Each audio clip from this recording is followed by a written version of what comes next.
Whatever begun with anger ends in shame, told Benjamin Franklin. Today, we are going to discuss about the most driving force in every living being, which is present, which is prevalent, and which is common in every living being, which make us go insane, which can make us creative, which can also make us destructive. One of the strongest emotion of all, called anger.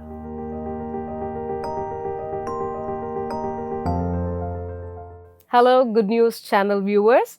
Today we are going to discuss or learn about the strongest dynamic ever emotion a human being, in fact, a living being will experience all through his, her or its life.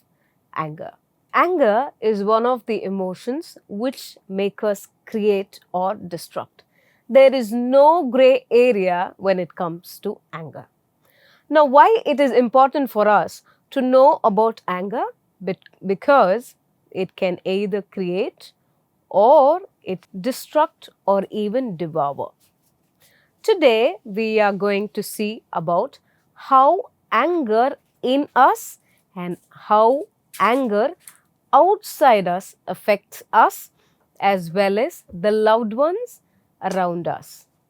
Now, let's see the physiological aspects of anger. Now, what happens when one person experiences anger? There are parts of brain which become very active when anger is being expressed or experienced by a person.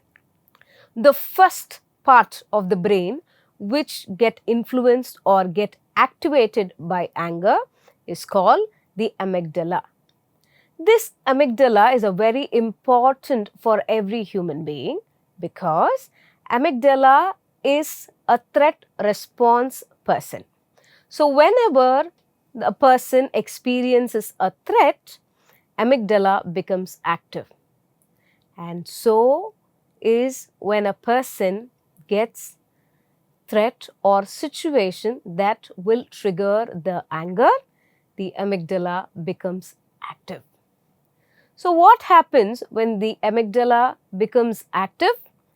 It makes the person ready. How it makes the person ready for a threat? Now, what is the second part of the brain which gets active is the prefrontal cortex. This prefrontal cortex is very important because a person's subjective anger or reasoning with anger happens only with the help of prefrontal cortex. Another part of the brain that gets activated during the anger experience is called insula, which helps in regulating the emotions. The other part of the brain is called the insula, which helps in subjective experience of the anger. Another part of the brain which helps or becomes active when we experience anger is the cerebellum, which helps you with the information, that is the cognitive function and the emotional aspect of anger. Now and then, when we realize that anger is not only a mere experience but also a physiological, emotional and psychological, sometimes even spiritual experience that we are going through. Now, why it is important for us to realize that your brain is active during this anger experience? Because over anger experienced also affect these part of the brain. How? We'll get to know about it. When a person gets angry, the brain functions it and the brain stores the experience of it, especially in the part called temporal lobe. This temporal lobe stores every memory which is related to anger or every other subjective experiences that are related to anger. Now, what happens when you get angry often? You keep your brain active. Also, the hormones which are secreted in the body that cause stress are the same hormones that are secreted when you get angry. The more these hormones are secreted, the more it's going to affect your body.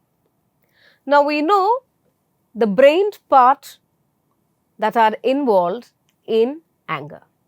Now, what are the other aspects that anger has an impact, or the other aspects of a living being that affects our emotional, psychological, social, and also health-wise? Let's see one by one how anger can impact or influence your health when it comes to emotional, social, and physical. When the first part is very profound for us or very common to us is we get stress, which is the emotional part of our being. Many times people say, I get angry, I am an anger person, or they even recognize them saying, I am a short-tempered person. Now, what are they trying to say? That they are experiencing or they express anger more than normalcy.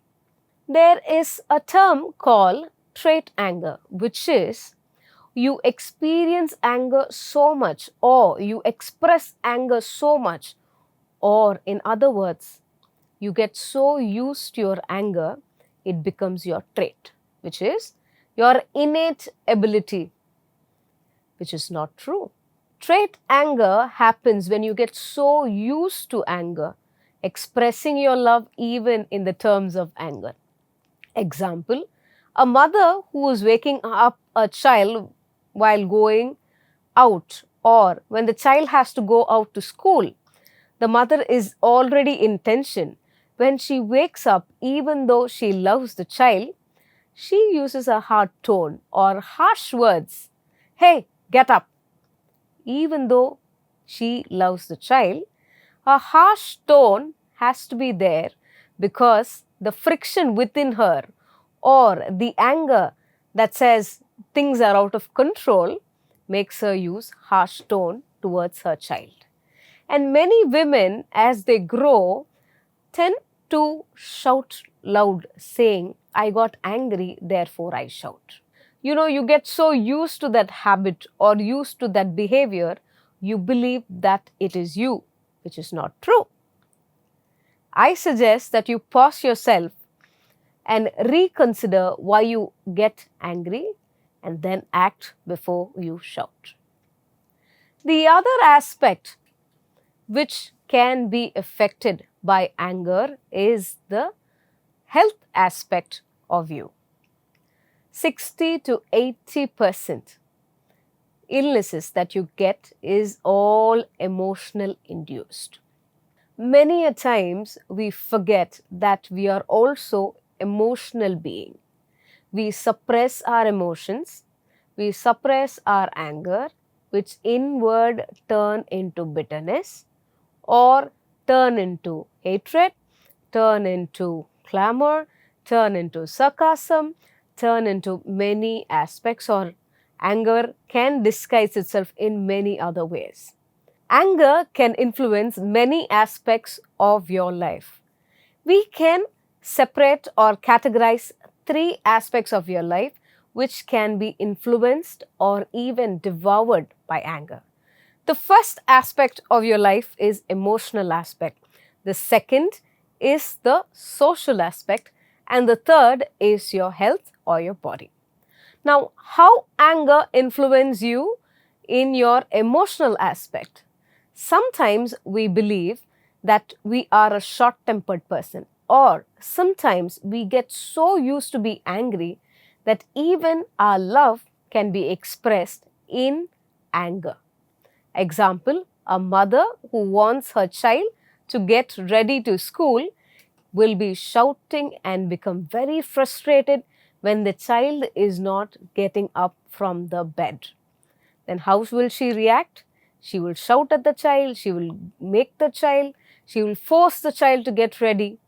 Even though she loves the child, she, out of her anger or out of her frustration, has to make the child ready, which irritates her and also triggers her very badly, even when a slightest thing the child has not done in the morning. Likewise, anger can also disguise itself into other emotions or other emotional experiences that we go through.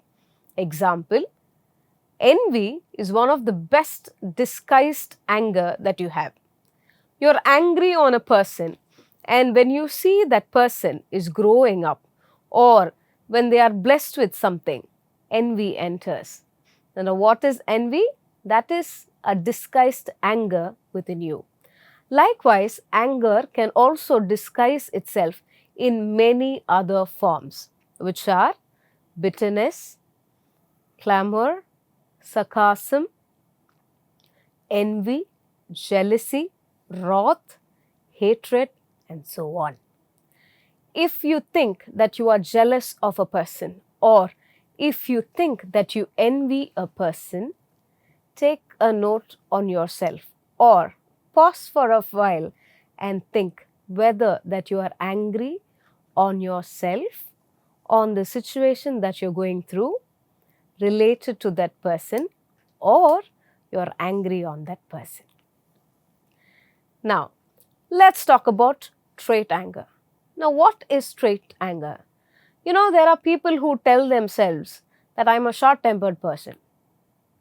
Now, let me tell you, you can become a person, but you are not a short-tempered person. Now, what do I mean by that? You get so used to experiencing or expressing your anger in such a way that you become that, which means you are not born like that. You have become like that by accommodating the experience and the expression that is aligned with anger. Another thing that anger gives you in is bitterness.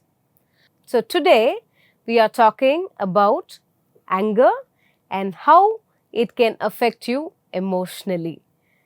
Hope it is useful to you, and I hope this is beneficial for you, and I hope you will look in anger in a different perspective. Thank you.